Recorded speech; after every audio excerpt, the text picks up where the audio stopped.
الحمدللہ رب العالمین والصلاة والسلام علی سید الانبیاء والمرسلین اما بعد فاعوذ باللہ من الشیطان الرجیم بسم اللہ الرحمن الرحیم۔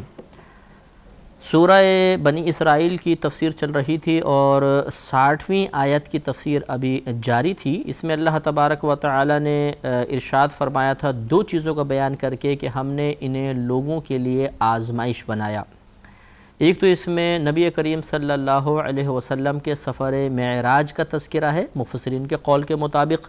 اور دوسرا شجرہ ملعونہ درخت، ایسے درخت جس پر لعنت کی گئی، اس کا بیان ہے جس کی تفصیل میں نے پچھلے پروگرام میں آپ کی خدمت میں عرض کی تھی۔ آگے اللہ نے ارشاد فرمایا کہ وَنُخَوِّفُهُمْ، اور ہم انہیں ڈراتے ہیں، یعنی مختلف چیزوں کے ذریعے مختلف امور کا بیان کر کے ہم ان کفار کو ڈراتے ہیں۔ فَمَا يَزِيدُهُمْ إِلَّا طُغْيَانًا كَبِيرًا، تو اس ڈر جو ہم سناتے ہیں انہیں ڈراتے ہیں، اس سے ان کی سرکشی، بہت بڑی سرکشی ہی بڑھتی ہے، کمی اس میں نہیں ہوتی۔ تو دیکھیں یہ کفار کا اللہ تبارک و تعالیٰ نے ایک طریقہ بیان فرمایا، ان کی عادت بیان کی، ان کی قباحت، ان کے قبیح وصف کا بیان کیا کہ ہم ان کفار کو مختلف امور سے ڈراتے ہیں، یعنی کبھی عذاب کے بیان کے ذریعے جو نبی کریم صلی اللہ علیہ وسلم انہیں سناتے ہیں، کبھی عذابات کی وعیدیں، کبھی میدان محشر میں ان کی ذلت اور رسوائی کے تذکرے۔ لیکن ان باتوں کو سننے کے بعد دل میں خوف پیدا کرتے ہوئے یہ ایمان کی طرف مائل نہیں ہوتے، اللہ تبارک و تعالیٰ کی وحدانیت کے اقرار کی جانب نہیں آتے، نبی کریم صلی اللہ علیہ وسلم کو اللہ کا رسول تسلیم نہیں کرتے ہیں، بلکہ ان کی سرکشی، ان کی طغیانی بڑھتی ہے، یہ اور ضد میں آتے ہیں، اور غصے میں آتے ہیں، اور جرت مندی کا مظاہرہ کرتے ہیں، اور اللہ تبارک و تعالیٰ کے لیے باغیانہ خیالات اپنے ذہن میں پیدا کرتے ہیں، مزید لوگوں کو بہکانا شروع کر دیتے ہیں۔ تو یہ ایک قبیح وصف ہے، اس پر ہر مسلمان کو توجہ کرنی چاہیے کہ بعض اوقات ایسے ہی ہوتا ہے کہ جب کوئی ہمیں ناصحانہ انداز میں سمجھانے کی کوشش کرتا ہے تو اس کی نصیحت کو قبول کرنے کے بجائے ہم بھی سیخ پا ہو جاتے ہیں، چراغ پا ہو جاتے ہیں، غصے میں آ جاتے ہیں۔ ماں باپ سمجھائیں، بعض اوقات ان کا سمجھانا بڑا برا لگتا ہے، استاد سمجھائیں، اساتذہ ٹیچرز ہمیں سمجھائیں، پروفیسرز ہمیں سمجھائیں، بہت برا محسوس ہوتا ہے۔ کوئی ناصح دینی کوئی شخصیت ہے وہ ہمیں سمجھاتی ہے، اگر ہماری مرضی کے خلاف کام کر رہے ہیں، ہمارے نفس کی لذت کی راہ میں ان کے الفاظ رکاوٹ بن رہے ہیں تو بہت غصہ آ جاتا ہے، اور انسان پھر ہدایت نہیں بلکہ سرکشی کی طرف مزید بڑھ جاتا ہے۔ یہ اچھا وصف نہیں ہے، آپ بھی غور کریں، میں بھی غور کرتا ہوں۔ ایسا تو نہیں کہ جب کوئی ہمیں سمجھاتا ہے تو غصہ آنے لگ جاتا ہے اور ہمارا دل چاہتا ہے کہ اس کے منہ پہ ہم تماچا ماریں، اس کو خاموش کروا دیں کسی طریقے سے، اور ہم بعض اوقات چرب زبانی کا مظاہرہ کر کے خاموش بھی کرا دیتے ہیں، یا چہرے پر ایسے غصے کے، تناؤ کے، بیزاریت کے، ناپسندیدگی کے، کراہت کے آثار نمایاں کرتے ہیں کہ سامنے والا ہمارا چہرہ دیکھ کر ہی ہدایت سے مایوس ہو جاتا ہے کہ یہ چہرہ ہدایت حاصل کرنے والا نہیں ہے، تو پھر آخر ایک ٹائم آتا ہے بول بول کے خاموش ہو جاتے ہیں۔ یہ صرف مردوں میں ہی عادت نہیں ہوتی، خواتین میں بھی ہوتی ہیں۔ بعض بچیاں ایسی ہوتی ہیں جب انہیں سمجھایا جاتا ہے، ان کے ماں باپ انہیں کوئی اچھی بات سمجھاتے ہیں، وہ ہدایت قبول نہیں کرتی ہیں۔ خصوصاً آج کل کے دور میں مثلاً کوئی لڑکی ہے، کسی سے شادی کرنا چاہتی ہے، مخصوص لڑکے سے اس کا دل اس کی طرف مائل ہے، لیکن والدین اس لڑکے سے شادی کی صورت میں خاندان کے لیے بے عزتی یا عار محسوس کرتے ہیں، اور دیگر بہت سارے مسائل ہوتے ہیں۔ بچی کی نگاہ اتنی وسیع نہیں ہوتی، وہ صرف اپنی ایک نفسانی خواہش پہ توجہ کر رہی ہوتی ہے، جبکہ والدین اور بہت سے پہلوؤں کی طرف متوجہ ہوتے ہیں، اور ان کو بنیاد بنا کر وہ اس کو سمجھانے کی کوشش کرتے ہیں، اسے ڈراتے ہیں، دھمکاتے ہیں، لیکن بچیاں پھر بعض اوقات نہیں سمجھ پاتی اور وہ غصے میں آ جاتی ہیں۔ تو اگر کوئی اچھا ناصح واقعی ہمیں صحیح ہدایت دے رہا ہو اور پھر ہم اس کی ہدایت کو قبول نہ کریں اور اس کے بجائے غصے میں آ کر اور سرکشی میں بڑھ جائیں اور گناہوں کی طرف مائل ہوں، تو یہ پھر ایک مسلمان کے شان کے لائق نہیں ہے بلکہ کفار کی عادت ہے۔ ہاں اگر ایسا ہو کہ کوئی غلط ہمیں سمجھا رہا ہے اور اس کے غلط سمجھانے پر غصہ آیا، مثال کے طور پہ ہم ایک صحیح کام کر رہے ہیں اور پھر کوئی ہمیں سمجھا رہا ہے اور اس میں ہم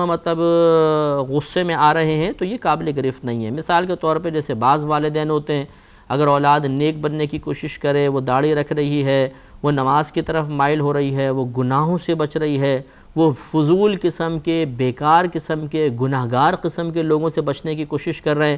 تو پھر بعض اوقات والدین انہیں سمجھانا شروع کر دیتے ہیں۔ اسی طرح بعض بچیاں ہوتی ہیں، لڑکیاں ہیں، کہ وہ پردے کی طرف مائل ہوئیں، گناہوں سے بچتی ہیں، نامحرم کے سامنے آنے سے گریز کرتی ہیں، شادی بیاہ کے اندر بہت زیادہ بن ٹھن کر جانا، یا مطلب جہاں پر نامحرم کی نظر پڑنے کا اندیشہ ہے وہاں پہ لپٹ کر خوب جانا، تو اس میں بعض اوقات پھر سمجھانے کی کوشش کی جاتی ہے کہ بھئی یوں نہ کرو، آپ تھوڑا سا مطلب دنیا کے ساتھ بھی چلیں، تھوڑی بے پردگی بھی ہونی چاہیے، یا بیٹے کو سمجھایا کہ بھئی تھوڑے بہت تم مطلب یہ لوگوں کے درمیان بھی رہو، نمازیں کم پڑھا کرو، داڑھی اگر ابھی نہیں رکھو گے تو کیا ہے بوڑھے ہو کے رکھ لینا، اور پھر جب وہ نہ مانے تو اب خوف پیدا کرنے کی کوشش کی جائے اور اپنے والدین ہونے کا یا اپنے بڑے ہونے کا ناجائز فائدہ اٹھاتے ہوئے اسے مطلب اس مرتبے کو، اس منصب کو بیان کر کے بلیک میل کرنے کی کوشش کرنا کہ دیکھو تم نافرمانی کے مرتکب ہو رہے ہو، تم جہنم میں جاؤ گے، تم سے اللہ ناراض ہو جائے گا، یہ ایک غلط حرکت ہے۔ یاد رکھیں کہ مخلوق کی اطاعت اسی وقت ہوگی جب وہ اطاعت اللہ تعالیٰ اور اس کے رسول کریم صلی اللہ علیہ وسلم کی اطاعت کے خلاف نہ ہو، ورنہ ان کی اطاعت کرنا حرام ہوگا۔ اگر خلاف جا رہی ہے تو حرام، ہاں اگر خلاف نہیں ہے موافق ہے تو پھر ان کی اطاعت واجب ہے۔ تو اب ایسی صورت میں اگر اولاد کو غصہ آ رہا ہے کہ دیکھیں یہ والدین کتنے بیچارے نادان ہیں، یہ ان کو سمجھ میں ابھی نہیں آ رہا، یا ہمارے بڑے بھائی بہن یا کوئی اور چچا ماموں تایا جو آ جاتے ہیں بعض اوقات ہمدرد بڑھ کے سمجھانے کی کوشش کرتے ہیں، بیٹا دنیا کے ساتھ بھی رہو، تھوڑے بہت گناہ ہو جائیں تو کوئی حرج نہیں ہے، نامحرموں کے سامنے آنے میں حرج نہیں ہے، ایسے وقت میں غصہ آنا شروع ہو گیا، اب وہ ڈرا رہے ہیں کہ بھئی تمہیں دیکھو پھر اگر والدین نے کہنا نہیں مانو گے تو اللہ ناراض ہوگا وغیرہ وغیرہ، اس ڈرانے پر غصہ آ رہا ہے، کیوں؟ اس لیے کہ وہ گناہ کی طرف مائل کر رہے ہیں، یہ عین ایمان کا حصہ ہے، وہ اس آیت کے مضامین کے مطابق نہیں ہے۔ کفار کا غصہ تھا اللہ تعالیٰ کی طرف سے ڈرانے کے جواب میں کہ یہ سرکشی کی طرف مائل ہوتے تھے، غصے میں آتے تھے، اللہ کی اطاعت سے منہ موڑتے تھے۔ تو اب بھی کوئی اگر اللہ کی اطاعت سے منہ موڑتے ہوئے غصے میں آئے گا اور ہدایت کو قبول نہیں کرے گا اور سرکشی میں بڑھے گا تو یہ کفار کی عادت کے مطابق ہوگا، اور دوسری جو ہم نے صورت بیان کی وہ پھر کفار کی عادت کے مطابق نہیں اور اس پہ کوئی گرفت بھی نہیں ہے بلکہ ثواب ہے۔ آگے اللہ نے ارشاد فرمایا کہ وَإِذْ قُلْنَا لِلْمَلَائِكَةِ اسْجُدُوا لِآدَمَ، اور یاد کرو جب ہم نے فرشتوں سے کہا کہ وہ سجدہ کریں آدم علیہ السلام کو، فَسَجَدُوا، تو انہوں نے سجدہ کیا، إِلَّا إِبْلِيسَ، سوائے ابلیس کے۔ یہ پہلے بھی واقعہ مختلف سورہ بقرہ میں بھی آیا اور بھی کئی مقام پہ اس کو اللہ نے قرآن عظیم میں بیان کیا، اور آپ کو ہم نے پہلے سمجھایا تھا کہ اللہ تعالیٰ کا ایک ہی واقعے کو مختلف الفاظ میں مختلف اسلوب میں بار بار بیان کرنا اسی وجہ سے ہوتا ہے، پہلے بھی آیت آئی تھی اور ہم نے اس پہ کلام کیا تھا کہ تاکہ لوگ اس کو بار بار سن کے نصیحت حاصل کریں۔ بعض اوقات ایک لمحہ ایسا ہوتا ہے ہم ایک نصیحت والی بات سنتے ہیں، دل پہ اثر نہیں کرتی ہے، لیکن کوئی اور پھر ہماری حالت ایسی ہوتی ہے، غم کی حالت ہے، ہم پریشانی کی حالت میں ہیں، وہی بات جب ہمارے سامنے بیان کی جاتی ہے کچھ اور اثر پیدا ہو جاتا ہے، اس سے فوراً ہدایت ہم قبول کر لیتے ہیں۔ یا پھر بعض اوقات ایسا ہوتا ہے کہ کوئی درمیان سے جیسے قرآن کو شروع کر رہا ہے، شروع سے پڑھا ہی نہیں ہے، اگر ایک واقعہ صرف شروع میں بیان کیا جائے اور بہت اہم واقعہ، امپورٹنٹ واقعہ، اس پہ تفکر لازم ہے جو ہماری آخرت کے فائدے کے لیے ہے، اور وہ پھر درمیان سے اس کو شروع کرے تو لازم سی بات ہے کہ وہ پہلے جو واقعہ بیان کیا اس کی برکات سے تو محروم ہو جائے گا۔ اس لیے جو اہم واقعات ہیں وہ اللہ تبارک و تعالیٰ نے قرآن عظیم میں کئی مقامات پر بیان فرمائے، تو اس کی میں وضاحت پہلے کافی کر چکا ہوں کہ یہ جو واقعات ایک ہی واقعے کو بار بار بیان کرنا ہے یہ اللہ تعالیٰ کا حکمت سے خالی نہیں ہے، اس میں ہزارہ حکمتیں پوشیدہ ہیں جو انشاءاللہ اگر آپ نے میرا سابقہ پروگرام اسی سے متعلق سنا ہوگا تو آپ اچھی طرح جان گئے ہوں گے۔ تو اب یہ اللہ تعالیٰ نے اس کا ہم نے پہلے بھی خلاصہ آپ کو عرض کیا تھا کہ انسانوں سے پہلے اللہ تبارک و تعالیٰ نے زمین پر جنوں کو پیدا فرمایا تھا اور ان کی حکومت تھی، لیکن یہ سرکشی میں انتہائی بڑھے کیونکہ انسانوں سے زیادہ جنوں میں سرکشی کا مادہ زیادہ ہوتا ہے، یعنی آگ سے اللہ نے پیدا کیا اور آگ کے اندر ٹھہراؤ نہیں ہے، یہ سرکشی بہت کرتے ہیں، لہذا جب ان کی سرکشی حد سے زیادہ بڑھی تو شیطان بھی ایک جن ہی تھا، وہ بھی انہی کے درمیان تھا، لیکن وہ نیک لوگوں میں سے تھا، نیک جنوں میں سے تھا، اور بہت سارے جن تھے جو نیک ہی تھے، وہ گناہگار نہیں تھے اور نہ وہ ان سرکش جناتوں کے ساتھ ہوا کرتے تھے۔ تو جب سرکشی بہت بڑھی تو اللہ تبارک و تعالیٰ نے فرشتوں کو حکم دیا کہ ان جنوں کو ہلاک کرو۔ اب فرشتے آئے اور جنوں کو ہلاک کرنا شروع کیا۔ اب جنہیں اللہ تعالیٰ نے بچانا تھا، اللہ کو منظور تھا، ان کو اللہ نے رعایت دے دی، کچھ جنگلوں میں بھاگ گئے، پہاڑوں میں بھاگ گئے، سرکش بھی بچے، اور نیک جن تھے وہ بھی اللہ نے ان کو بھی چھوڑ دیا، باقی بہت سارے جنات ہلاک کر دیے گئے۔ اس وقت یہ شیطان دنیا میں تھا اور نبی کریم صلی اللہ علیہ وسلم کے بیان کردہ ایک قول کے مطابق اس نے زمین پر 80,000 برس اللہ کی عبادت کی تھی، اور زمین پر ایک قدم برابر حصہ بھی ایسا نہیں چھوڑا تھا جس میں اس نے سجدہ نہ کیا ہو۔ جب فرشتے واپس جانے لگے ہلاک کرنے کے بعد، اس کو تو چھوڑ دیا تھا، تو پھر اللہ کے حکم سے فرشتے اسے بھی ساتھ لے گئے، تو یہ فرشتوں کے ساتھ ہی رہنے لگا آسمان پر۔ اور چونکہ یہ صاحب علم تھا، بہت بڑا عبادت گزار تھا، تو اللہ تبارک و تعالی نے انہیں اس کو فرشتوں کا استاد مقرر کر دیا تھا۔ اس کو معلم الملکوت کہا جاتا تھا، یعنی فرشتوں کو علم سکھانے والا۔ اب معاملہ یہ ہوا کہ چونکہ یہ فرشتوں کے ساتھ رہتا تھا، تو اگرچہ جن تھا، لیکن جب کوئی ساتھ رہتا ہے تو وہ ایک ہی ہو جاتے ہیں، گروپ بن جاتا ہے۔ اب اگر مطلب اس گروپ کو حکم دیا جاتا ہے تو ایک اگر ان سے علیحدہ بھی ہے تو وہ بھی اسی حکم میں شامل ہوتا ہے۔ تو لہذا جب اللہ نے ارشاد فرمایا کہ وَإِذْ قُلْنَا لِلْمَلَائِكَةِ اسْجُدُوا، اور یاد کرو جب ہم نے فرشتوں سے کہا کہ تم سجدہ کرو، تو اب یہ اعتراض پیدا نہیں ہونا چاہیے کہ شیطان تو فرشتہ تھا ہی نہیں، وہ تو جن تھا،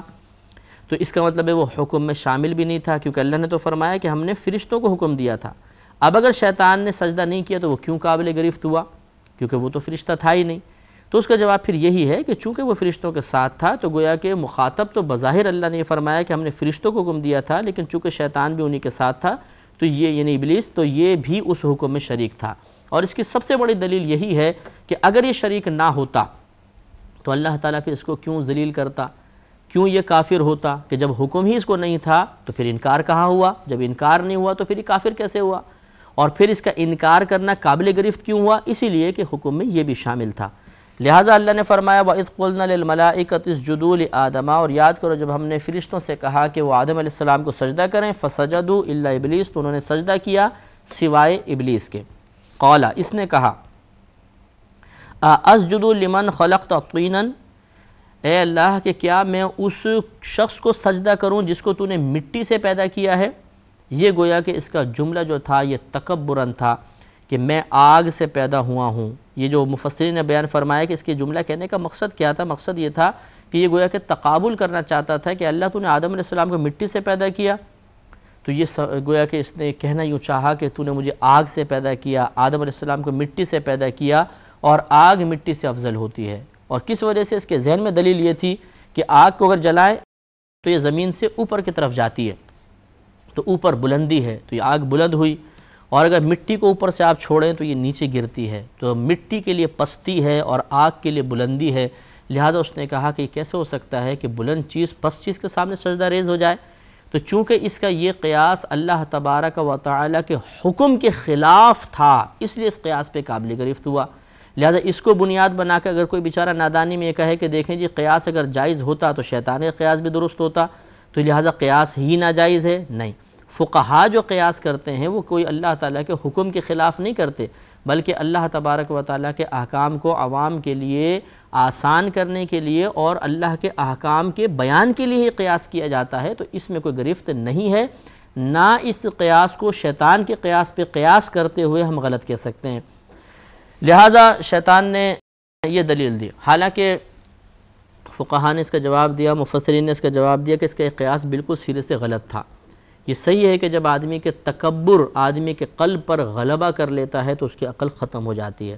تو اس کی عقل بھی ختم ہو گئی، اور اس نے یہ نہ سوچا کہ آگ کا صرف اوپر ہونا یہ بلندی کی دلیل نہیں ہے، بلکہ افضل، اعلیٰ اور بلند وہ ہوتا ہے جو کسی پر غالب آ جاتا ہے، مغلوب پست ہوتا ہے اور غالب اعلیٰ ہوتا ہے۔ لہٰذا اگر آپ مٹی کو کسی برتن میں ڈال کر آگ جلا دیں تو آگ اسے فنا نہیں کر سکتی ہے، لیکن اگر آپ بہت ساری مٹی جلتی ہوئی آگ پر ڈال دیں تو یہ مٹی آگ کو بند کر دے گی۔ تو معلوم یہ ہوا کہ آگ کبھی مٹی پہ غالب نہیں آتی، بلکہ مٹی آگ پر غالب آتی ہے۔ تو افضل کون ہوا؟ یقینی سی بات ہے کہ مٹی ہوئی۔ لہٰذا اس کو فوراً سجدہ کرنا چاہیے تھا، لیکن بہرحال اس نے اللہ کے حکم کے خلاف غلط قیاس کر کے اپنے آپ کو راندہ درگاہ کر لیا۔ تو اس نے پھر اللہ کی بارگاہ میں بدتمیزی کرتے ہوئے کہا، قالا، وہ بولا، ارأیتک ھذا الذی کرمت علی، یہ دیکھ اے رب تو اس کو دیکھ کہ یہ شخص کے جس کو تو نے مجھ پر عزت عطا فرمائی، مجھ سے معزز کر دیا، لئن اخرتنی الی یوم القیامت، اگر تو مجھے قیامت تک مہلت دے، اگر تو نے مجھے مہلت دی، لَأَحْتَنِكَنَّ ذُرِّيَّتَهُ إِلَّا قَلِيلًا، تو ضرور میں اس کی اولاد کو پیس کر رکھ دوں گا، الا قلیلا، مگر تھوڑے سے۔ بہت ہی غور طلب یہ بات ہے کہ شیطان نے اللہ تعالیٰ کو معاذ اللہ چیلنج دے دیا۔ اس نے واضح طور پہ کہا کہ اے اللہ، گویا کہ اس نے یہ عرض کرنے کی کوشش کی کہ میں آگ سے پیدا ہوا ہوں، میں افضل ہوں، اس کے باوجود اگر تو نے مفضول کو مجھ پر فضیلت دے دی، اس کو بلندی عطا فرمائی، تو معاذ اللہ مجھے یہ قبول نہیں ہے، اور میں اس کی عدم قبولیت کے ساتھ ساتھ مجھے قبول نہیں ہے، اس کے ساتھ میں اعلان کرتا ہوں کہ اس آدم کی جتنی ذریت ہوگی میں معاذ اللہ اسے بہکاؤں گا اور اس کو پیس ڈالوں گا، یعنی ایسا گناہوں کے اندر مبتلا کر دوں گا کہ ہلاک کر دوں گا اور اپنے ساتھ جہنم میں لے کے جاؤں گا۔ ہاں الا قلیلا، تھوڑے بچ جائیں گے مجھ سے، کیونکہ اس کو معلوم تھا کہ ہر ایک پر یقیناً میں قبضہ نہیں کر سکتا ہوں، کیونکہ اللہ نے جنت کو پیدا فرمایا ہے، تو لازم بات ہے جنت میں کوئی نہ کوئی جائے گا، اور جنت میں وہی جائے گا جو میرے چنگل سے بچے گا۔ لہٰذا یہ بھی سمجھدار تھا، اتنا تو تھا، اس کو سمجھ میں یہ بات آ گئی تھی کہ جنت بھی اللہ نے پیدا فرمائی ہے، اس کی رحمت کا مقام ہے، اس میں بھی کچھ لوگ جائیں گے، لہٰذا 100% تو میں نہیں بہکا سکتا، اسی لیے اس نے استثناء کر کے الا قلیلاً کہا۔ توجہ طلب بات یہ بھی ہے کہ اس نے یہ نہیں کہا کہ اے اللہ، جس کو تو نے مجھ پر فضیلت دی یعنی آدم علیہ السلام، میں اس کو بھی بہکاؤں گا اور اس کی اولاد کو بھی بہکاؤں گا۔ اس میں بھی واضح طور پہ یہ اشارہ مل جاتا ہے کہ آدم علیہ السلام سے جو گندم کا دانہ کھانے کی خطا سرزد ہوئی تھی، یہ شیطان کے بہکاوے کی وہ صورت نہیں تھی کہ جس کو قبول کر کے انسان گناہگار ہو جاتا ہے، ورنہ شیطان آپ کا بھی تذکرہ کرتا۔ شیطان نے بات ہی عرض کی ہے کہ میں ان کی اولاد کو بہکاؤں گا۔ آدم علیہ السلام سے جو جنت کے اندر معاملہ ہوا تھا وہ خطا اجتہادی تھی، جس پہ ہم نے بڑا لمبا کلام کیا تھا، اور خطا اجتہادی گناہ نہیں ہوتی، لہٰذا آدم علیہ السلام کی طرف نافرمانی اور گناہ کی نسبت کرنا یہ خود گناہ ہے، اور سختی کے ساتھ جمہور علماء نے اس کو منع فرمایا ہے۔ تو اس آیت سے اتنا معلوم ہوا کہ اگر تکبر انسان کرے تو بعض اوقات وہ اپنے آپ کو ہلاک اور برباد کر بیٹھتا ہے، جیسے شیطان نے کیا۔ اور یہ اس سے ہمیں معلوم ہو گیا کہ اگر اللہ تبارک و تعالی کسی کو ہم پر عزت عطا فرمائے، یعنی اسے زیادہ عزت دے دے، ہمیں کم عزت دے، تو اس تقسیم عزت پر اعتراض کرنا یہ شیطان کا کام تھا۔ سب سے پہلے شیطان نے یہ کام کیا تھا۔ تو اگر کوئی اس طرح اللہ تبارک و تعالی کی جانب سے دی جانے والی عزت کی تقسیم پر دل سے راضی نہ ہو، تو گویا کہ وہ شیطان کی اتباع کر رہا ہے، شیطان کی پیروی کر رہا ہے۔ اسے سوچنا چاہیے کہ جس طرح شیطان کا حشر خراب ہوا، ایسے اس کا بھی حشر خراب ہو سکتا ہے، اللہ تعالیٰ ناراض ہو کر اسے بھی برباد کر سکتا ہے۔ تو اب یہ اکثر ہر جگہ ایسا ہی ہوتا ہے، آپ کسی بھی طبقے میں دیکھ لیں، گورنمنٹ لیول پر دیکھ لیجئے، بعضوں کو اللہ نے زیادہ منصب عطا فرمایا، بعضوں کو کم، تو کم والا ان سے جل رہا ہوتا ہے اوپر والوں سے۔ بعض کو کوئی منصب نہیں ملا، بعض کو کوئی نہ کوئی منصب ملا ہوا ہے، تو یہ بغیر منصب والا منصب والے سے جلے گا۔ ٹیچرز میں آپ دیکھ لیجئے، بعض ٹیچرز ایسے ہوتے ہیں جن کو اللہ نے عزت دی ہوتی ہے، ان کا تکلم بہت پیارا ہوتا ہے، فنون پہ گرفت بہت اچھی ہوتی ہے، سمجھانے کا انداز بہت اچھا ہوتا ہے، جو طلباء یا طالبات ہوتے ہیں ان کی ذہنی سطح پر اتر کر سمجھاتے ہیں، ان کے جذبات، ان کے احساسات، ان کی قلبی اور ذہنی کیفیات کو پیش نظر رکھ کر پڑھاتے ہیں، تو وہ مقبول ہو جاتے ہیں، ان کو اللہ تعالیٰ زیادہ عزت عطا فرماتا ہے۔ یہ عزت بعض اوقات سمجھ میں نہیں آتی ہے، اور اس پر کوئی بعض لوگ ناراض ہو کر کچھ انتقامی کارروائیاں کرنے لگ جاتے ہیں، اور سامنے والے کے زوال عزت کے لیے اسباب اکٹھے کرنے شروع ہو جاتے ہیں۔ اسی طرح علماء کے اندر بھی بیماری ہوتی ہے، مفتیان کرام میں بھی ہوتی ہے کہ ایک کو اللہ نے بہت عزت عطا فرمائی ہے، ایک عالم کو بڑی عزت دے دی تو دوسرا جلنا شروع کر دیتا ہے۔ تو یہ ضروری بھی نہیں ہے کہ ایسا ہو، لیکن ہوتا ہے بہرحال۔ تو اللہ تعالیٰ کی دی گئی عزت پہ اعتراض نہیں کرنا چاہیے، ورنہ اللہ تعالیٰ ناراض ہوتا ہے۔ اس پر انشاءاللہ ہم کلام مزید کریں گے، لیکن اگلے پروگرام میں وآخر دعوانا ان الحمدللہ رب العالمین۔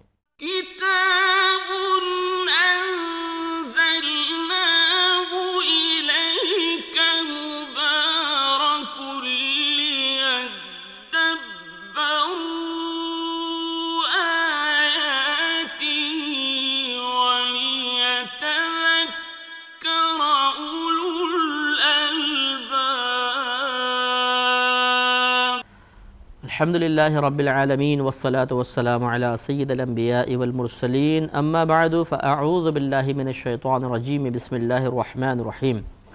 سورہ بنی اسرائیل چل رہی تھی، آیت نمبر 62 پہ ہمارا کلام ہو رہا تھا، جس میں اللہ تبارک و تعالی نے شیطان کی طرف سے آدم علیہ السلام کو دی جانے والی عزت پر اعتراض کیا تھا، اور اللہ تعالی نے اس کے جواب میں اس کو راندہ درگاہ کر دیا تھا۔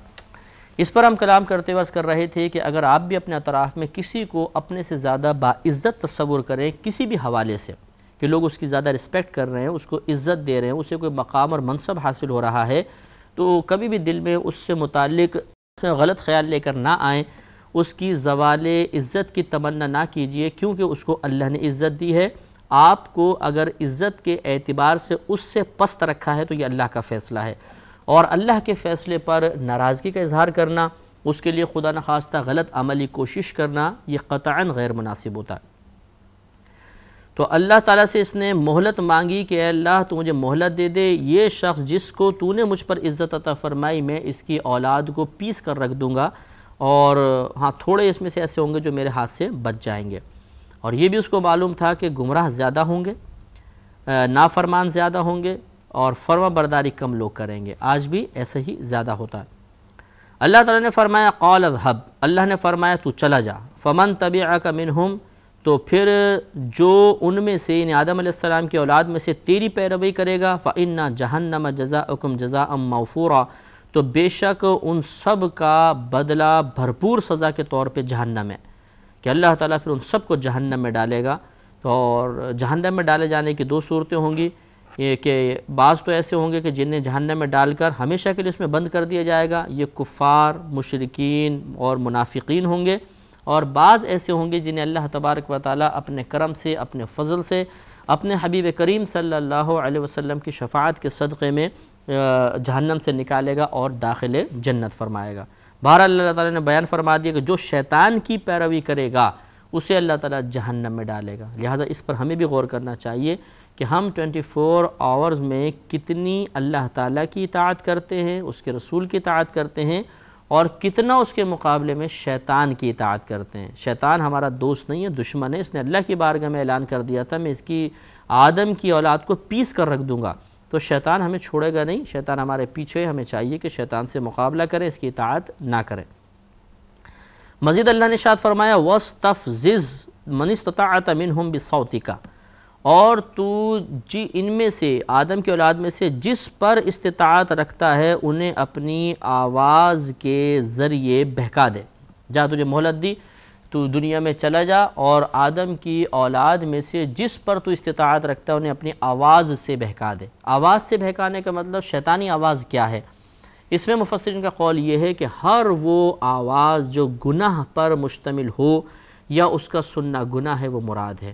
عورت کی آواز اگر باعث سے فتنہ ہو رہی ہے تو یہ بھی مراد ہوگی، گانے بازی کی آواز اس میں آئے گی، برائی کی دعوت اگر کوئی دے رہا ہے یہ آواز بھی اس میں آ جائے گی، اس طرح غیبت، چغلی، جھوٹ، جتنے بھی مطلب قولی اعتبار سے گناہ ہو سکتے ہیں یا غلط کام ہو سکتے ہیں، زبانی اعتبار سے، زبان کے استعمال کے اعتبار سے، وہ سب کے سب اس میں آئیں گے۔ تو گویا کہ اللہ تبارک و تعالیٰ نے شیطان کو مہلت دی اور کہا کہ جا ٹھیک ہے، اگر تو بہکا سکتا ہے ان میں سے جس پر تو استطاعت رکھتا ہے اس کو جا کے بہکا لے۔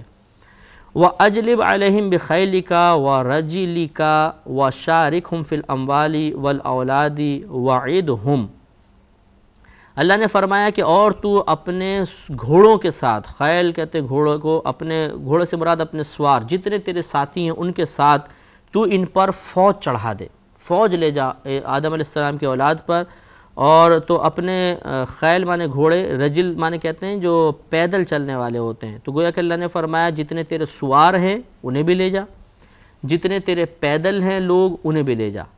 تو یہ گویا کہ ہمیں سمجھانے کے لیے، کیونکہ عربوں کے اسلوب کے مطابق یہ آیات نازل ہوئی تھیں، تو فوج جو ہوتی تھی اس میں دو طرح کے لوگ ہوتے تھے، کچھ سوار ہوتے تھے، کچھ پیادے کہلاتے تھے، پیدل چلنے والے۔ تو گویا کہ یوں اللہ تعالیٰ شیطان کو چیلنج دے رہا ہے کہ جا تو آدم علیہ السلام کی اولاد پر اپنی فوج چڑھا دے، فوج میں تیرے سوار بھی شامل ہوں، پیادے بھی ہوں، پیدل چلنے والے بھی ہوں، وَشَارِكْهُمْ فِي الْأَمْوَالِ وَالْأَوْلَادِ، اور ان کا ساتھی ہو جا تو ان کے مالوں میں، ان کے بچوں میں۔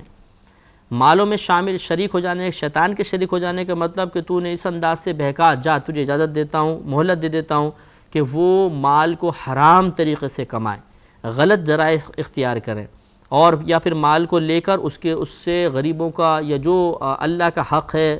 اور مخلوق کا حق ہے وہ ادا نہ کریں۔ اسی طرح اولاد میں شریک ہونے کا مطلب یہ ہے کہ یا تو مطلب حرام طریقے سے مطلب جیسے زنا وغیرہ کرنا، اس سے اولاد پیدا ہو، یہ شرکت مراد ہے، یا اولاد اس انداز سے والدین کے لیے آزمائش اور باعث فتنہ ہو جائے کہ وہ اس کی محبت میں حرام کمانے لگ جائے، کسی گناہ کا ارتکاب کرنے لگ جائے۔ تو یہ تمام چیزوں کا بیان مقصود ہے۔ گویا کہ اللہ تعالیٰ نے اس کو مہلت دی کہ ایک تو یہ کہ جس پر تو استطاعت رکھتا ہے انہیں اپنی آواز سے بہکا دے، دوسرا آدم علیہ السلام کی اولاد پہ تو چڑھائی کر دے، اپنی فوجوں کے ساتھ جا، تجھے اجازت ہے، اکیلا نہیں بلکہ پورے اپنے لاکھوں کروڑوں جنوں کے ساتھ تو پہنچ جا، شیاطین کے ساتھ پہنچ اور انہیں بہکانے کی کوشش کر جا، تجھے اجازت دی جاتی ہے، تجھے مہلت دی جاتی ہے، اور تو ان کے مالوں میں اولادوں میں شریک ہو جا، وعدہم، اور انہیں وعدے دے۔ وعدے دینے کا مطلب یہ ہے کہ ان کو جھوٹے وعدے دلا۔ وعدے سے مراد یہاں پہ وہ وسوسہ ہے جو مستقبل کے اعتبار سے ہوگا۔ مثال کے طور پہ پیسہ ہاتھ میں آتا ہے تو شیطان کہتا ہے نہیں خرچ مت کر، اللہ کی راہ میں اتنا مت دے، زکوٰۃ مت نکال، تنگ دست ہو جائے گا، آگے چل کر کیا ہوگا، تو یہ سنبھال کے رکھ، آگے انشاءاللہ اور زیادہ پیسہ آئے گا، پھر اللہ کی راہ میں دیں گے۔ اس قسم کے جو یہ وعدے یاد دلاتا ہے یہ یہاں پر مراد ہے۔ وَمَا يَعِدُهُمُ الشَّيْطَانُ إِلَّا غُرُورًا، اور شیطان انہیں وعدہ نہیں دیتا ہے سوائے دھوکے کے، یعنی شیطانی جو وعدہ ہے وہ دھوکے کے علاوہ کچھ بھی نہیں ہے، شیطان انہیں دھوکے میں مبتلا کرتا ہے، اس لیے وعدہ شیطانی پر کبھی بھی بھروسہ نہیں کرنا چاہیے۔ اِنَّ عِبَادِي لَيْسَ لَكَ عَلَيْهِمْ سُلْطَان، بے شک جو میرے بندے ہیں ان پر تیرا کچھ بھی قابو نہیں چلے گا، ان پر تجھے کوئی سلطنت حاصل نہیں ہوگی، کوئی زور حاصل نہیں ہوگا۔ میرے بندے اللہ نے فرمایا، گویا کہ جو نیک بندے ہیں یعنی انبیاء علیہ السلام اور صحابہ کرام، اولیاء عظام، اس کے علاوہ اور جتنے عام لوگوں میں ہیں لیکن اللہ کے نیک بندے ہیں، انہیں اللہ نے اپنا بندہ قرار دیا۔ عبادی، میرے بندوں پر تیرا کوئی زور نہیں چلے گا۔ اس سے معلوم ہوا کہ جو نیک ہے وہ اللہ کا بندہ ہے۔ ویسے تو بندے سارے ہیں لیکن بعض اوقات کہا جاتا ہے بھئی یہ ہے میرا نوکر، حالانکہ نوکر اور بھی ہوتے ہیں، یعنی اپنائیت کا، محبت کا اظہار ہوتا ہے جو اللہ نے یہاں پر بیان فرمایا۔ وَكَفَى بِرَبِّكَ وَكِيلًا، اور تیرا رب کام بنانے کے اعتبار سے، کارساز ہونے کے اعتبار سے کافی ہے، یعنی جو اس کے نیک بندے ہوں گے، جو یعنی اللہ نے گویا کہ بیان فرمایا جو میرے نیک بندے ہوں گے میں ان کا وکیل ہوں گا، ان کا مددگار ہوں گا، انہیں تیرے وساوس سے محفوظ رکھوں گا۔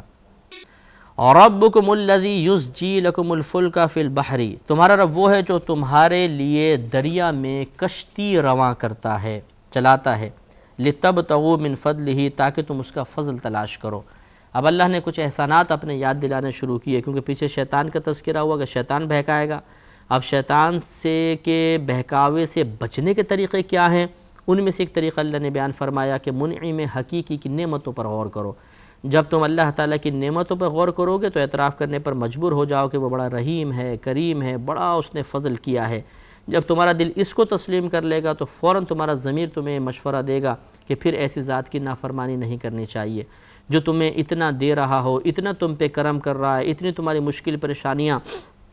دور کر رہا ہے، تمہاری غیب سے حاجات کو پورا کر رہا ہے، اس ذات کی نافرمانی مت کرو، اس کی اطاعت کرو۔ تو جب یہ بات راسخ فی الذہن ہو جائے گی تو انشاءاللہ شیطان کے وساوس کو دور کرنا بھی آسان ہو جائے گا۔ تو اللہ نے فرمایا کہ تمہارا رب وہ ہے جس نے تمہارے لیے دریا میں کشتی کو رواں کیا۔ تو کشتی کو اللہ نے چلایا، یہ واقعی یہ اس کی کرم نوازی ہے۔ اگر آپ ایک چھوٹی سی سوئی رکھ دیں تو یہ پانی کے اندر فوراً ڈوب جاتی ہے، اور ٹنوں وزنی جہاز پانی کی سطح کے اوپر کھڑا رہتا ہے، وہ نہیں ڈوبتا ہے۔ یہ اللہ کی کرم نوازی، اس نے پانی کی سطح کو ایسے بنا دیا کہ بعض چیزوں کو اپنے اوپر ٹھہرا لیتا ہے، بعض چیزوں کو ٹھہرنے نہیں دیتا، اپنے اندر کھینچ لیتا ہے۔ یہ اللہ کی کرم نوازی ہے، اور اس کی وجہ اللہ نے کہ یہ بیان فرمائی کہ اللہ نے کشتیوں کو اس سے رواں کیا لِتَبْتَغُوا مِنْ فَضْلِهِ، تاکہ تم اس کے فضل کو تلاش کرو۔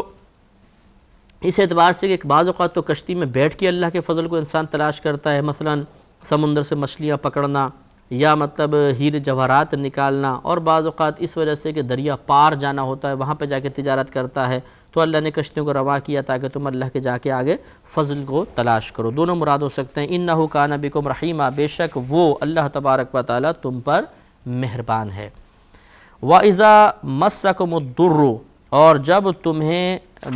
ضُرُّ فِي الْبَحْرِ، اور جب تمہیں دریا میں مصیبت پہنچتی ہے، ضل من تدعون الا ایاہ، تو اللہ تعالیٰ کے سوا جس کو تم پکارتے ہو پوجتے ہو وہ سب کے سب غائب ہو جاتے ہیں۔ یہ کفار کو سمجھایا کہ یہ بتاؤ کہ جب تم دریا کے اندر اچانک طوفان آ جاتا ہے تو کس کو پکارتے ہو؟ اس وقت کوئی بت تمہارے ذہن میں نہیں آتا، اس وقت اور کوئی جس کو تم اللہ کے علاوہ مؤثر حقیقی فاعل حقیقی سمجھتے ہو تمہارے ذہن میں نہیں آتا، بلکہ تم اب مخلص ہو کے خالص ہو کے اللہ کو پکارتے ہو۔ تو جب تمہیں یقین حاصل ہے کہ اس انتہائی مشکل وقت میں اللہ کے علاوہ اور کوئی کام نہیں آ سکتا، تو پھر جب کوئی کام نہیں آ سکتا تو دوسرے کی پھر طرف کیوں دیکھو، تم اللہ تعالیٰ کی طرف ہی براہ راست متوجہ ہو جاؤ۔ تو یہ اللہ نے ارشاد فرمایا کہ جب انہیں کوئی سمندر میں دریا کے اندر مصیبت پہنچتی ہے تو اللہ تعالیٰ کے علاوہ جتنے بھی ہیں سب کے سب دور ہو جاتے ہیں۔ دور ہو جانے کا مطلب کیا ہے کہ یعنی یہ پھر اور کسی کی طرف متوجہ نہیں ہو پاتے، اللہ کی طرف متوجہ ہو جاتے ہیں۔ لیکن فلما نجاکم الی البر، پھر جب وہ تمہیں خشکی کی طرف نجات دے دیتا ہے تو اعرضتم، تو تم منہ پھیر لیتے ہو۔ وکان الانسان کفورا، اور انسان بڑا ناشکرا ہے۔ تو یہ تو کفار کی خیر اللہ نے عادت بیان فرمائی کہ جب مصیبت آتی ہے تو مخلص ہو کے اللہ کو پکارتے ہیں، اور جب ان کی مصیبت دور ہو جاتی ہے تو اللہ تعالیٰ کی احسان فراموشی کرتے ہوئے بتوں کی عبادت کرنا شروع کر دیتے ہیں، اور ایسے کو اللہ نے فرمایا انسان بڑا ناشکرا ہے۔ اگر آپ تھوڑا سا غور فرمائیں تو کفار کا ناشکرا پن تو خیر انتہائی درجے تک پہنچا ہوا تھا، لیکن مسلمان بھی اس قسم کی عادات میں گرفتار ہوتے ہیں۔ جب پریشانی آتی ہے، مصیبت ہے، گھر میں کوئی بیمار ہو گیا، کاروبار ڈاؤن ہو رہا ہے، نوکری جانے کا اندیشہ پیدا ہو گیا، امتحان سر پر آ گئے، اس وقت اللہ بہت یاد آتا ہے۔ نمازیں شروع کر دیں گے، وظیفے پڑھنا شروع کر دیں گے، ہر ایک خوش و خضوع سے جھومتا ہوا نظر آ رہا ہے بھائی، اور دعائیں کروائی جا رہی ہیں کچھ نیک لوگوں کے پاس جا کر۔ لیکن جیسی مشکل دور ہوتی ہے، پریشانی ختم ہو گئی، بیماری کا خاتمہ ہو گیا، سب بھول بھال جاتے ہیں، پھر اپنے کاموں کے اندر، گناہوں کے اندر، نفسانی خواہشات کی تکمیل اور مختلف قسم کے گناہوں سے حصول لذت کا سلسلہ دوبارہ شروع ہو جاتا ہے۔ اس وقت پھر اللہ کی پرواہ کرنا چھوڑ دی جاتی ہے۔ یہ ہمارا طریقہ نہیں ہے، یہ کفار کا طریقہ ہے۔ مسلمان کو ایسی عادات سے بچنا چاہیے، اسے خوشی میں غم میں دونوں میں اللہ تعالیٰ کو یکساں یاد کرنا چاہیے۔ ہاں یہ ہو سکتا ہے کہ فطری تقاضے کے تحت غم میں زیادہ اللہ یاد آئے، لیکن خوشی میں بھی بہرحال ایک اس کا ریشو قائم رہنا چاہیے، اور اللہ کی یاد سے غافل نہیں ہونا چاہیے، ورنہ پھر ہم بھی ناشکر انسانوں کی فہرست میں شامل ہو سکتے ہیں۔ آفا امنتم ان یخسف بکم جانب البر، کیا تم اس سے نڈر ہو گئے کہ وہ خشکی ہی کا کوئی کنارہ تمہارے ساتھ دھنسا دے؟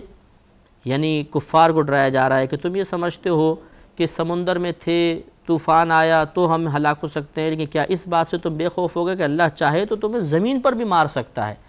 تو پھر جب تم سمندر کے اندر انتہائی مصیبت میں صرف مخلص ہو کے اللہ کو پکارتے ہو تو دنیا میں یعنی زمین پر آ کے کیوں بھول جاتے ہو؟ وہ چاہے تو یہاں زلزلہ پیدا کرے، تم زمین کے اندر چلے جاؤ، اور ایسے پچھلی قوموں کے واقعات بھی ہوئے ہیں۔ تو صرف سمندر میں ہی مخلص ہو کے کیوں اللہ کو پکارنا، وہیں پر اس سے کیوں ڈرنا؟ خشکی میں بھی ایسا ہی ہونا چاہیے۔ گویا کہ اللہ نے سمجھایا کہ تم اس طرح امن کا شکار نہ ہو، یعنی اللہ کے عذاب، نافرمانی اور کفر کے باوجود اللہ کے عذاب کے پہنچنے سے اپنے آپ کو معمون تصور نہ کرو۔ افا امنتم، کیا تم اس سے نڈر ہو گئے، ان یخسف بکم جانب البر، کہ اللہ تعالیٰ خشکی کا کوئی کنارہ تمہارے ساتھ دھنسا دے، او یرسل علیکم حاصبا، یا تم پر پتھراؤ کرے، بھیجے تم پر بہت پتھر، ثم لا تجدوا لکم وکیلا، پھر اپنا کوئی تم حمایتی وکیل، کوئی اپنا مطلب مددگار نہ پاؤ۔ تو گویا کہ جیسے ہم نے عرض کیا، اس میں سمجھا دیا گیا کہ صرف دریا کے اندر تم یہ سمجھو کہ شاید اب ہمیں کوئی اور نہیں بچا سکتا، اللہ ہی بچا سکتا ہے، اور باہر آ کے سوچو کہ نہیں اب کوئی دوسرے بھی بچا سکتے ہیں، یہ غلط ہے۔ اللہ تعالیٰ چاہے تو خشکی کے اندر بھی تمہارے لیے مصیبت اور موت کے اسباب مقرر کر سکتا ہے۔ ام امنتم ان یعیدکم فیہ تارۃ اخری، یا اس سے نڈر ہو گئے کہ وہ تمہیں دوبارہ دریا میں لے جائے،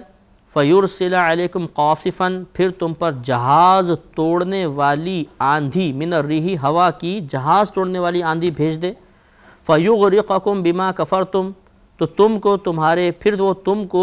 تمہارے کفر کی وجہ سے ڈبو دے، غرق کر دے، ثم لا تجدوا لکم علینا بہ تبیعا، پھر اپنے لیے کوئی ایسا نہ پاؤ کہ اس پر ہمارا پیچھا کرے، یعنی پھر تم کوئی اور مدد کی ایسی چیز نہ پاؤ کہ پھر اس کو وسیلہ بنا کے تم اللہ تعالیٰ کی بارگاہ تک پہنچ سکو۔ تو گویا کہ اللہ نے یہ سمجھایا کہ جب تم دریا میں طوفان وغیرہ کی حالت میں مخلص ہو کے اللہ کو پکارتے ہو تو یہ نہ سوچو کہ صرف دریا کے اندر ہی ایسا ہو سکتا ہے تو اللہ کو پکار لو، باہر چل کے بھول جاؤ۔ باہر نکل کے بھول جانا تمہارا بہت برا ہے، کیونکہ اللہ تو اس پر بھی قادر ہے کہ تمہیں باہر بھی عذاب میں مبتلا کر دے، اور اس پر بھی قادر ہے کہ دوبارہ تمہارے لیے دریا کے اندر کوئی ایسا مطلب کام پیدا کر دے کہ تم مجبور ہو جاؤ دریا میں جانے پر، اور پھر اللہ تعالیٰ تمہیں آندھی طوفان میں مبتلا کر کے غرق کر دے، اس پر قادر ہے۔ لہٰذا کسی ایک مقام پہ اللہ کا خوف محسوس کرنا، اور جب وہ چیز وہ مقام گزر جائے، وہ لمحات وہ کیفیات گزر جائیں تو بے خوف ہو جانا یہ مناسب نہیں ہے۔ ہمیں بھی سوچنا چاہیے، بعض اوقات ایک جگہ چوری کرتے ہوئے کوئی پکڑا گیا، مار پیٹ لگی تو اب ادھر نہیں کروں گا، لیکن دوسرے مقام پہ جا کر لیتا ہے، تو یہ کیوں نہیں سوچتا کہ اللہ تعالیٰ وہاں پر بھی ایسے اسباب مہیا کر دیتا ہے۔ تو اسی طریقے سے ہر چیز پر ہم غور کرتے جائیں تو بہت سارے امور میں اصلاح ہو سکتی ہے اور ہم گناہوں سے بچ سکتے ہیں۔ آگے ارشاد فرمایا کہ وَلَقَدْ كَرَّمْنَا بَنِي آدَمَ، اور بے شک ہم نے اولاد آدم کو عزت عطا فرمائی، یعنی اس کو مشرف بنایا۔ تمام مخلوقات میں سب سے زیادہ باعزت انسان ہوتا ہے۔ مخلوقات میں جن بھی ہیں، فرشتے بھی ہیں، درندے چرندے پرندے اور باقی تمام چیزیں ہیں، لیکن انسان کو اللہ نے اشرف المخلوقات قرار دیا ہے۔ لیکن یہ یاد رکھیں کہ انبیاء علیہ السلام تمام فرشتوں سے افضل ہوتے ہیں، پھر فرشتوں کے رسول انبیاء علیہ السلام کے علاوہ تمام انسانوں سے افضل ہوتے ہیں، پھر جو صحابہ کرام ہیں یا اولیاء جو ہیں وہ جو عام فرشتے ہیں ان سے افضل اور اعلیٰ ہوتے ہیں، یعنی جو خواص فرشتے ہیں ان سے افضل اور اعلیٰ ہوتے ہیں، اور جو خواص فرشتے ہیں وہ عام لوگوں سے افضل، انسانوں سے افضل اور اعلیٰ ہوتے ہیں۔ پھر جو عام مومنات ہیں یہ عام فرشتوں سے افضل اور اعلیٰ ہوتے ہیں، اور یہ عام فرشتے ان انسانوں سے افضل اور اعلیٰ ہیں جو کفار ہیں، مشرکین ہیں، منافقین ہیں، یا عام قسم کے مسلمان گناہگار وغیرہ ہیں۔ تو یہ یعنی ہر ایسا نہیں ہے کہ انسان جو بنی آدم تو کہتے ہیں آدم علیہ السلام کی اولاد، جو کافر بھی ہے، مشرک بھی ہے، منافق بھی ہے، گناہگار مسلمان بھی ہے، نیک مسلمان بھی ہے، انبیاء بھی ہے، صحابہ کرام وغیرہ بھی ہے۔ تو اللہ تبارک و تعالی نے آدم علیہ السلام کی اولاد یعنی انسان میں سے ہر ایک کو فرشتوں سے یا تمام مخلوق سے افضل نہیں کیا، بلکہ ان میں کیٹگریز ہوتی ہیں۔ تو ارشاد فرمایا کہ وَلَقَدْ كَرَّمْنَا بَنِي آدَمَ، اور بے شک ہم نے اولاد آدم کو عزت عطا فرمائی، وَحَمَلْنَاهُمْ فِي الْبَرِّ وَالْبَحْرِ، اور ان کو خشکی اور تری میں سوار کیا، خشکی میں بھی سواری عطا فرمائی، تری یعنی دریا کے اندر بھی سواری عطا فرمائی، وَرَزَقْنَاهُمْ مِنَ الطَّيِّبَاتِ، اور انہیں پاکیزہ چیزیں عطا فرمائی، وَفَضَّلْنَاهُمْ عَلَى كَثِيرٍ مِّمَّنْ خَلَقْنَا تَفْضِيلًا، اور ان کو اپنی بہت سی مخلوق پر بہت زیادہ فضیلت عطا فرمائی۔ اس کا انشاءاللہ ہم بیان اگلے پروگرام میں کریں گے۔ وآخر دعوانا ان الحمدللہ رب العالمین۔ کتاب انزلناه الیک مبارک لیدبروا آیاتی ولیتذکر اولو الالباب۔ الحمدللہ رب العالمین والصلاة والسلام علی سید الانبیاء والمرسلین، اما بعد فاعوذ باللہ من الشیطان الرجیم، بسم اللہ الرحمن الرحیم۔ سورہ بنی اسرائیل کی تقریباً 70 آیات کی تفسیر ہو گئی تھی۔ 70ویں آیت میں اللہ تبارک و تعالی نے انسانوں کی یعنی جو ہم آدمی ہیں، انسان ہیں، ہماری فضیلت دیگر مخلوقات پر ثابت فرمائی تھی، اس کا تذکرہ کیا تھا، اور اس میں آپ کو بتایا تھا کہ مخلوق میں جن، فرشتے اور تمام چرندے پرندے درندے سب اس میں شامل ہیں۔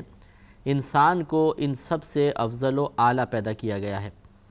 لیکن انسان کی افضلیت کا معیار ہرگز یہ نہیں کہ وہ انسان ہے، بلکہ اس لیے کہ جو انسان کے ساتھ اللہ نے عقل بھی رکھی ہے اور نفس بھی پیدا فرمایا ہے، وہ نفس سے مقابلہ کرتا ہے، اس پہ غالب آتا ہے، اور عقل کے ذریعے نفس کو مغلوب کر کے اللہ تبارک و تعالیٰ کی رضا کے حصول والے اعمال اختیار کرتا ہے تو کامیاب ہوتا ہے۔ چونکہ اس میں بہت زیادہ مشقت ہے تو اس لیے اس مشقت پر ثواب اور درجات بھی بہت زیادہ ہیں، اسی وجہ سے انسان کو سب سے افضل رکھا ہے۔ لیکن فرشتوں کے حوالے سے جو ترتیب تھی وہ میں نے پچھلے پروگرام میں آپ کو بیان کر دی تھی کہ ہر انسان ہر فرشتے سے افضل نہیں ہوتا، بلکہ اس میں ایک تقسیم اور ترتیب ہوتی ہے۔ یہاں ضمناً ایک بات اور سماعت فرما لیں، پھر انشاءاللہ ہم آگے چلیں گے کہ اللہ نے جو مخلوق پیدا فرمائی وہ 3 طرح کی ہے۔ ایک مخلوق تو بے جان ہے، اس کو تو آپ چھوڑ ہی دیں، جو جاندار ہے وہ 3 طرح کے ہیں۔ ایک ان میں ایسے ہیں کہ جن کو عقل عطا فرمائی لیکن ان کے ساتھ نفس پیدا نہیں کیا، جیسے فرشتے۔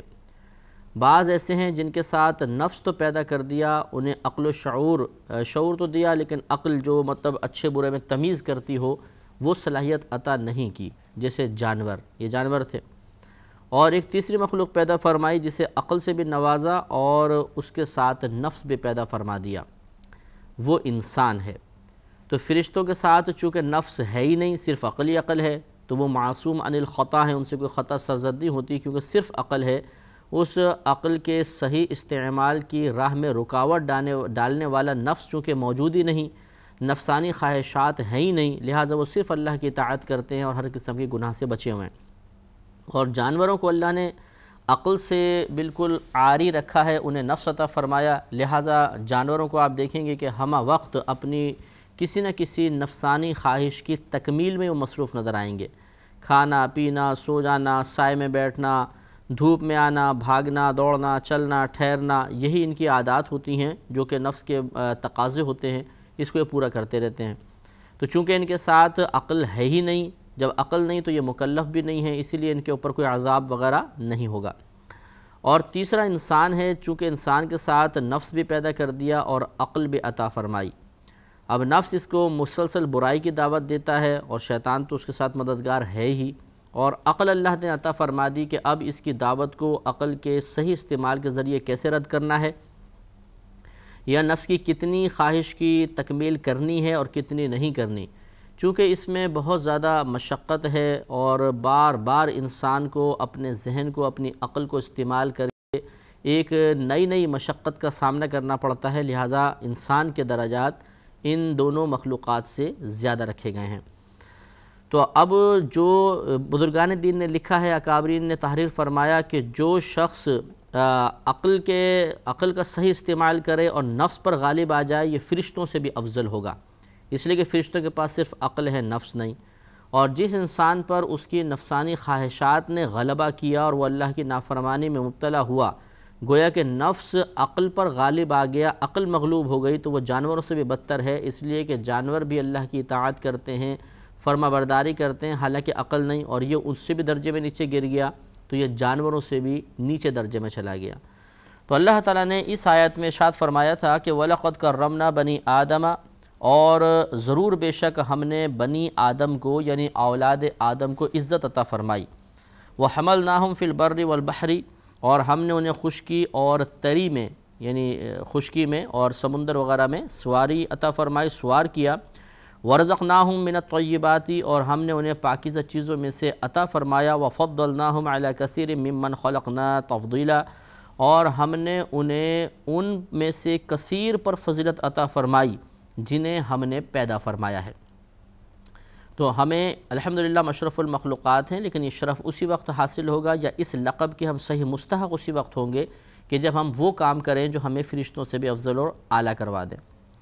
آگے ارشاد فرمایا کہ یوم ندعو کل اناس بامامہم، جس دن ہم ہر جماعت کو، ہر گروہ کو اس کے امام کے ساتھ بلائیں گے۔ فمن اوتی کتابہ بیمینہ، تو جو شخص اپنا نامہ اعمال سیدھے ہاتھ میں دیا جائے گا، یعنی جس شخص کو اس کا نامہ اعمال سیدھے ہاتھ میں دیا جائے گا، فاولئک یقرؤون کتابہم، یہ لوگ اپنا نامہ اعمال پڑھیں گے، ولا یظلمون فتیلا، اور ان پر ایک دھاگے کے برابر بھی ظلم نہیں کیا جائے گا۔ اس میں اللہ تبارک و تعالی نے میدان محشر کے ایک منظر کشی فرمائی ہے کہ دنیا میں انسان جس کو بھی اپنا امام مقرر کرتا ہے، اپنا رہنما بناتا ہے اور اس کی اتباع کرتا ہے، اس کے اقوال پر چلتا ہے، اللہ تبارک و تعالی برود قیامت اس امام کو بلائے گا اور اس کے پیچھے جتنے متبعین ہیں سب کے سب اس کے پیچھے ہوں گے۔ لہٰذا ہر شخص کو چاہیے کہ دنیا میں اپنا رہنما کسی کو قرار دینے سے پہلے یا کسی کی تعلیمات کسی کے ذہن کے پیچھے چلنے سے پہلے ضرور دیکھ لے کہ میں میدان محشر میں اس کے ساتھ جب اٹھایا جاؤں گا، اس کے متبعین میں اٹھایا جاؤں گا، تو میرا وہاں پر انجام کیا ہوگا، بہتر ہوگا یا برا ہوگا، کیونکہ رہنما اچھے بھی ہوتے ہیں، برے بھی ہوتے ہیں۔ تو اب وہاں پر اللہ تعالیٰ بروز قیامت ہر گروہ کو اس کے امام کے ساتھ اٹھائے گا. انبیاء علیہ السلام بھی ہوں گے، یہ تو سب کے امام ہیں، اور اس کے علاوہ پھر ان میں گروہ ہوں گے بہت سارے، جیسے صحابہ کرام ہیں، پھر جتنے مشائخ عظام ہیں، فقہاء ہیں، علماء ہیں، اور دیگر مطلب یہ کہ جتنے کسی بھی حوالے سے دینی پیشوا ہیں، دنیاوی پیشوا ہیں، ہر طرح کے لوگ جو ہوں گے، جو کسی بھی لحاظ سے رہنمائی کے فریضے کو سر انجام دیتے رہے، رہنما دنیا میں بنے، ان کے متبعین پیچھے پیچھے ہوں گے. لہٰذا ایک رہنما کو بھی چاہیے کہ وہ غور و تفکر کرے کہ اس پر ایک بھاری ذمہ داری ہے کہ بروز قیامت وہ اپنے گروہ کے ساتھ اللہ کی بارگاہ میں بلایا جائے گا، اٹھایا جائے گا، اور یقینی سی بات ہے کہ گروہ کی تمام تر ذمہ داری اس پر ہوگی. حضرت امام اعظم ابو حنیفہ رضی اللہ تعالیٰ عنہ کا یہ واقعہ بڑا مشہور، آپ نے بارہا سنا ہوگا کہ آپ ایک بارش کے دن میں ایک گلی سے گزر رہے تھے، کیچڑ جمع تھی، تو ایک نوجوان اس کیچڑ میں سے گزر رہا تھا.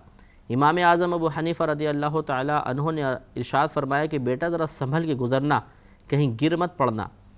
اس نے جواب میں عرض کی کہ حضرت آپ بھی تھوڑا سنبھل کے چلیے گا، اس لیے کہ اگر میں گر گیا تو اکیلا گروں گا، لیکن آپ گر گئے تو پوری قوم آپ کے ساتھ گر جائے گی. یعنی امام اعظم نے حقیقی طور پہ گرنا مراد لیا، اور اس نے آپ کا نادانستہ طور پر کسی ایسی لغزش میں مبتلا ہونا مراد لیا کہ جس کو دلیل بنا کر لوگ گمراہ ہو جائیں گے یا گناہوں میں مبتلا ہو جائیں گے. تو اس سے اشارہ مل گیا، واضح طور پہ معلوم ہوا، اور حدیث بھی ہے، مسلم کی روایت ہے، نبی کریم صلی اللہ علیہ وسلم نے ارشاد فرمایا جس نے کوئی برا طریقہ جاری کیا تو قیامت تک جتنے لوگ اس پر عامل ہوتے رہیں گے، عمل کرتے رہیں گے، ان سب کا وبال اس شروع کرنے والے پر ہوگا. لہذا جو مطلب رہنما ہے، اس پہ بہت بھاری ذمہ داری ہوتی ہے کہ اگر یہ اچھی چیز کی تعلیم دے رہا ہے اور وہ لوگ جو اس کے متبعین ہیں اچھی چیز کو، اچھے اعمال کو، اچھے اقوال کو، اچھے اوصاف کو قبول کر رہے ہیں، تو اس کے لیے ثواب جاریہ بھی ہے، اور میدان محشر میں درجات کی بلندی کا بہت زیادہ سامان ہے. لیکن اگر اس کے برعکس یہ غلط تعلیمات جاری کرتا ہے، ان کے ذہن کو خراب کرتا ہے، دنیا میں ہو سکتا ہے کہ اس کی گرفت نہ ہو، دنیا کے اندر تو بلکہ حوصلہ افزائی بعض اوقات ہو جاتی ہے، لیکن بروز قیامت اس کا انجام بہت ہی دردناک ہوگا. اور وہاں پر اللہ تبارک و تعالیٰ پھر ایسے شخص کو اگر واقعی اس نے خطائیں کی ہوں گی، اگر ناراض ہوا تو سخت سزائیں سنائے گا اور اس کو عذاب ہوگا. لہذا اب اس سے معلوم یہ ہوا، یہ جو بیعت کا سلسلہ ہوتا ہے کہ کسی کو پیر بنایا جاتا ہے، اپنا مرشد بنایا جاتا ہے، یہ مطلب شروع دور سے ہی چلتا چلا آ رہا ہے کہ نبی کریم صلی اللہ علیہ وسلم نے بارہا صحابہ کرام سے بیعت لی ہے. بیعت دراصل ایک وعدے کو کہتے ہیں. تو وعدہ لینے کے بعد پھر ان جو متبعین ہوتے تھے، یعنی صحابہ کرام اس وعدے پر عمل کرتے تھے، یہ بیعت تھی. پھر بعد میں اس کا تھوڑا سا معاملہ تبدیل ہوا کہ اب اگر جو بیعت ہوتی ہے یہ بھی ایک وعدہ ہوتا ہے. اس میں اصل میں بیسک اس میں لاجک یہ ہے کہ انسان، ایک عام انسان اللہ تبارک و تعالیٰ کی بارگاہ کے کسی مقبول بندے سے اپنے آپ کو وابستہ کر لیتا ہے. اب وہ مقبول ہے یا نہیں ہے ہمیں تو کنفرم 100% نہیں معلوم ہوتا، لیکن ہم ظاہری علامات سے کہ بھئی یہ نیک ہیں، پرہیزگار ہیں، بزرگ ہیں، ہم ان سے وابستہ ہو جاتے ہیں، اور وابستہ ہو جانے کے بعد پھر ان کے بتائے ہوئے طریقوں پر عمل کرتے ہیں، اور جس طرح وہ تعلیمات قرآن و حدیث کے ہمیں دیتے ہیں ہم انہیں اختیار کرتے ہیں، تاکہ آخرت کا راستہ آسانی سے طے ہو جائے اور اللہ کی رضا حاصل ہو جائے. اس کو بالکل ہی سمجھ لیجئے کہ ایک الماری میں اگر مختلف دوائیں پڑی ہوں تو اتنا تو آپ کو علم ہے کہ یہ دوائیں ہیں، لیکن آپ کو کیا بیماری ہے اور اس بیماری میں کون سی دوا مؤثر ہوگی، اس کا علم ہر ایک کو نہیں ہوتا. اگر ایسا ہوتا تو ہر ایک ڈاکٹر بن جاتا. یہ تو پھر کسی ماہر اسپیشلسٹ سے ہی ہمیں رجوع کرنا پڑے گا کہ اگر ہمیں سر کی بیماری ہے تو سر کا اسپیشلسٹ دیکھیں، چیسٹ کی بیماری ہے تو چیسٹ کا اسپیشلسٹ آپ کو دیکھنا ہوگا. اسی طریقے سے اخروی معاملات ہوتے ہیں کہ قرآن و حدیث میں سب کچھ موجود ہوتا ہے، لیکن ہمیں ہمارے باطن کے اندر کون سی برائی جنم لے چکی ہے، یا ہمیں معلوم ہے کہ خراب عادت ہم میں ہے، اسے کس طرح ہمیں دور کرنا ہے، بعض اوقات یہ طریقے یا یہ چیزیں ہمیں نہیں سمجھ میں آتی. اس وقت پھر ہم اس طرح کے مطلب کسی بزرگ کے اگر ہم ساتھ وابستہ ہو جاتے ہیں، وہ ہمیں بتاتے ہیں کہ تمہاری باطنی برائی یہ ہے، اس کو اس طرح دور کرنا چاہیے. وہ ریاضت کرواتے ہیں، اذکار الہیہ دیتے ہیں. پھر چونکہ اللہ تعالیٰ کی عطا سے، کرم سے، فضل سے اگر واقعی وہ کامل ہیں تو وہ یہ جانتے ہیں کہ اس شخص کے درجات کی بلندی کی راہ میں کیا رکاوٹ ہے، اس رکاوٹوں کو دور کرتے ہیں اور اس طرح انسان اللہ تعالیٰ کی بارگاہ میں مقبول ہو جاتا ہے۔ تو خلاصہ کلام یہ ہے کہ جو بیعت کا سلسلہ ہے یہ اس لیے ہوتا ہے کہ انسان اپنے ظاہر اور باطن کی حفاظت کے لیے، دیکھ بھال کے لیے، اصلاح کے لیے ایک استاد کو مقرر کر دیتا ہے اور وہ ان کی اصلاح کرتا ہے، اور اس طرح انسان ان کی تعلیمات کی روشنی میں کامیاب ہو جاتا ہے۔ اس میں یعنی بیعت کرنے سے کوئی نئی پابندی آدمی کے اوپر لازم نہیں ہو جاتی، جیسے کہ بعض لوگ ڈرتے ہیں کہ نہیں جی بیعت ہو جائیں گے تو اور بہت ساری پابندی آ جائیں گی۔ ایسا نہیں ہے، 5 نمازیں پہلے بھی فرض ہیں، بیعت کے بعد بھی فرض رہیں گی، قرآن سیکھنا سکھانا اس سے پہلے بھی لازم ہے یا مستحب ہے، اس کے بعد بھی رہے گا، یعنی جو عبادات پہلے لازم تھیں، فرض تھیں، واجب تھیں، وہ بعد میں بھی رہیں گی، اس میں کوئی تبدیلی نہیں آئے گی اور نہ کوئی اضافی پابندی ہوتی ہے۔ ہاں اتنا ضرور ہوتا ہے کہ ایک تو دنیا کے اندر ایک مصلح مل جاتا ہے، اصلاح کرنے والا، اور دوسرا اللہ نے خود بیان فرمایا کہ بروز قیامت ہر شخص کو اس کے امام کے ساتھ اٹھایا جائے گا۔ تو جس پیر سے بیعت ہوگا، جس کو اس نے امام بنایا ہوگا، انشاءاللہ اس کے جھنڈے تلے اٹھے گا، اور پھر اگر وہ مقبول بارگاہ الہی ہے تو انشاءاللہ وہ شفاعت کرے گا، جیسے کہ نبی کریم کی بارہا اس پہ احادیث کریمہ ہیں کہ اللہ تعالیٰ اس امت کے اولیاء کرام کو، علماء کو اجازت مرحمت فرمائے گا، وہ لوگوں کی شفاعت کریں گے۔ تو اس میں پھر فائدہ یہ کہ بظاہر اخروی مزید نظر آتا ہے کہ اس کی شفاعت پر انسان داخل جنت ہو جائے گا، اس لیے یہ سلسلہ ہے۔ تو بہرحال بروز قیامت اللہ تعالیٰ ہر شخص کو اس کے امام کے ساتھ اٹھائے گا، اور پھر ارشاد فرمایا کہ فمن اوتی کتابہ بیمینہ، اور پس وہ لوگ کہ جن کے سیدھے ہاتھ میں اعمال نامہ دیا جائے گا، یعنی نیک لوگ، فاولئک یقرؤون کتابہم، تو وہ اپنے لکھے ہوئے کو پڑھیں گے، یعنی وہ پڑھیں گے خوشی کے ساتھ کہ واہ ہمارا کیا نام اعمال ہے، اس پہ انعام جو ان کو مرتب ہوگا اس کی خوشی ان کو شامل ہوگی، تو وہ اللہ کی بارگاہ میں اس کو پڑھیں گے، ولا یظلمون فتیلا، اور ان پر بال دھاگے برابر بھی ظلم نہیں کیا جائے گا، یعنی جتنا انہوں نے نیک عمل کیا تھا، جتنا اللہ تعالیٰ کی بارگاہ میں محنت کی تھی، اس کا مکمل طور پہ ان کو اجر ملے گا، اللہ تعالیٰ کوئی عمل ضائع نہیں فرمائے گا۔ وَمَنْ كَانَ فِي هَذِهِ أَعْمَى فَهُوَ فِي الْآخِرَةِ أَعْمَى وَأَضَلُّ سَبِيلًا، اور جو شخص اس زندگی میں اندھا ہو وہ آخرت میں بھی اندھا ہوگا۔ یہاں اندھے سے مراد باطنی اندھا پن ہے، ظاہری اندھا پن نہیں، ورنہ بیچارہ اندھا تو اللہ تعالیٰ نے اس کو نابینا بنایا، اس کا کیا قصور کہ وہ یہاں پہ بھی پھر وہ اندھا رہے اور وہاں پہ بھی اندھا رہے۔ مراد وہ ہے جو باطنی اعتبار سے اندھا ہے، یعنی حق نہیں دیکھتا ہے تو حق کو قبول نہیں کرتا، کافر، مشرک، منافقین سب اس میں داخل ہیں۔ تو اللہ نے فرمایا کہ جو اس دنیا میں اس زندگی میں اندھا ہے پس وہ آخرت میں بھی اندھا ہوگا، وَأَضَلُّ سَبِيلًا، بلکہ یہ ادھر